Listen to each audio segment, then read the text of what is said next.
Whoa, here we are, 1 year old! 1 year. Can you guys believe it? A year. I can't believe it. Whoa, well, so here we are, we three queens, 1 year old. I am Musonda. I'm Achieng. And I'm Micheline. We're so excited. We're just, we're so blessed. We're so lucky, such deep gratitude. And we just want to say thank you. Thank you for watching. Thank you for subscribing. Yes. Thank you for your feedback, for your comments, for the interaction. We moved from a YouTube channel to Instagram to Facebook, and whoa, whoa, whoa. I can't believe it. We've been talking like this at least 20 times, because we used to try and do them twice a month, and then in COVID-19, at least monthly. So we've got about 20 of these chit chats. Totally. Yeah. Totally. Yeah. And for me, what's amazing is that we have found ourselves in a space where we've grown. Yeah. What started as a dinner table chat, let's just catch up, why, you know, when are you back, Micheline, in town? When are you back, Achieng, Musonda? When are you back? And we thought over dinner, let's do this, and we plunged. And here we are. Did it. It's been so amazing. Yes. I think what I've really loved, the feedback that people give. I mean, the number of people, and I know you guys have experienced it because we've talked about it. Yeah. People sort of saying, but when is the next vid? Yes. And we thought, oh, that means actually people really appreciate our chit chats because they're on the table with us when we're filming this and chatting about stuff, you know, in a manner of speaking. Absolutely. So that means a lot. It means so much. And you know, I think in a show or two ago, I was expressing how one of the fans said, you know, that, oh, you're curating modern or global African narratives. Right, right. And I just looked at him like, wow, is that what we're doing?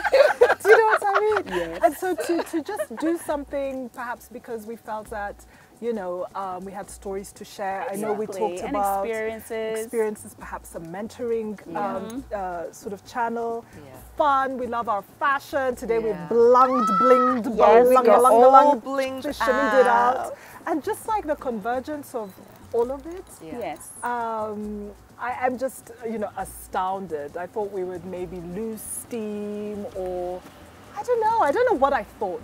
But then we've also grown. I mean, we've also experienced some really crazy stuff, and some really fun stuff, and some really getting out of our comfort zone stuff. Oh yeah. I want to talk about the getting out of your comfort zone stuff. Do you want to tell us something, Achieng? Ooh. Yeah. Since you're all goldy. Oh yeah. That's already out of my comfort zone because the sun is like yay high, and here I am in gold. I love it. But you know, my life has been about getting out of my comfort zone many times. So Right. true. But I think COVID took us to a different place, you know. Right. I'm a very social person. I love to sit around a table with a meal, talking or eating, or, you know, cooking and people eat. And I really love that. I don't do it in large crowds because I'm an introvert. And finding myself in a situation where I'm pretty much quarantined. In fact, the first 3 months we were literally barely seeing anyone. It was me and my daughter, and you know. And I think the biggest stepping out of the comfort zone has been reinventing or redefining where I want my journey to go, and the things I want to do in this, what I consider to be my third act, you know. So I'm still into digital, but I'm evolving from just basic digital into more tech and techpreneur. In my personal life, I'm also involving in a number of things, and it's uncomfortable, and that's why I know it's the right thing to do, because every time I've been very, very uncomfortable, I know that there's a shift, and I'm growing. Yes. So I'm embracing it. I love that. And you, Michelle, every time we'll try and reach you and try and have dinner, you're like on an airplane going somewhere. Exactly, and COVID-19 has frozen that. Right? Exactly. I've been working about 20 years. In 20 years, I had never sat in my home for more than 4 months. Wow. Wow. From the beginning of my career, it was always like that. Wow. I basically went from traveling every 3 months, way back when I worked in DC, to, you know, maybe about 3-4 years ago, it was like the height of my travel. I would travel every week or every other week on a slow month. So being able to sit still has been great. I'm an extrovert, but I'm also an introvert because I write. And because I read, and you don't do those things, you know, at the club or whatever. And so just being able to hold on to those moments of introversion, right, and produce more in terms of my writing, my reading, you know, that's kind of what I've done. But interestingly, I thought of your question as, you know, what have we learned in the We Three Queens journey, as well. And you know, I thought in the beginning, I knew that once you put stuff online, you know, it's there. It's there. And I have never been so uncomfortable about that because it's me. I'm an open book. There's nothing untrue. There's nothing. So we're just telling stories about ourselves. Exactly. There is one episode, I think we were talking about failure, and I shared that, you know, being you know, from my late 30s, even mid 30s to now early 40s, and this, you know, notion of, oh my God, you're not yet married with 2 kids and all of that, and understanding that that's what society thinks failure is. I just, you know, it's the kind of thing my best friends know in terms of how I feel about that, i.e. I don't buy into that. But the slight discomfort, the slight, you know, it's something that only my community around me knows. But just putting it out there was a little bit like, oh, well, now the world knows. You know? And it can be a bit scary. It can be scary, but again, true stories. Absolutely. And you know, for me, you remember I did a poem on the cocoon, you know, how we grow. And for me, this has been a moment of, here we are in a moment of silence. What is being phrased as the great reset, right? And it's been a reset for me. A lot of introspection, a lot of reflection around my career, my life, and many other things. And it felt like, oh, I'm just in the middle of this growing. And now I'm beginning to see the cracks and the light come through. And I'm like, oh my God, I'm just ready to emerge as this butterfly. And I don't know what this reemergence will be. And I'm so ready. Okay. Just as long as you're ready and it just comes. I love your sort of description of the light coming through. Very evocative. Visually, you can see it. But what are some of the craziest moments? I know, like, you know, people have walked up to you in a mall about, you know, asking, oh, you're with 3 queens. Oh God, and then I'd be thinking, that means I can't even just sit and just drink that whole bottle of champagne by myself. You know, I gotta behave. Actually, that's been one of the scariest things. Okay, because my daughter is quite well known, I've had a lot of young people walk up to me and say, oh, you're her mom, blah, blah, blah. But it's strange when now people come to us as We Three Queens. That's a bit unsettling because I'm an introvert, you know. So, and I've always been a very private person, but when I went into this digital space, I told myself I have to let myself be a little bit more out there. And to be honest, I have no regrets. I have no regrets, you know. I told you about your friends who walked up to me at my workplace. Who were just like, oh, you're a queen. And I looked and I was like, sorry? I know!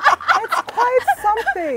It's quite something. And then they said, Micheline and queen in one word. And I was like, oh, that queen! And that was just after our 2nd or 3rd episode. And there, you know, some of the ones that during COVID-19 and sort of May, June are like, we're waiting for the next episode. I'm like, yeah, but we're kind of stuck at home. Give us a break. And we're trying to be careful. We're in the middle of a pandemic. It's so true. You know what? A couple of things strike me.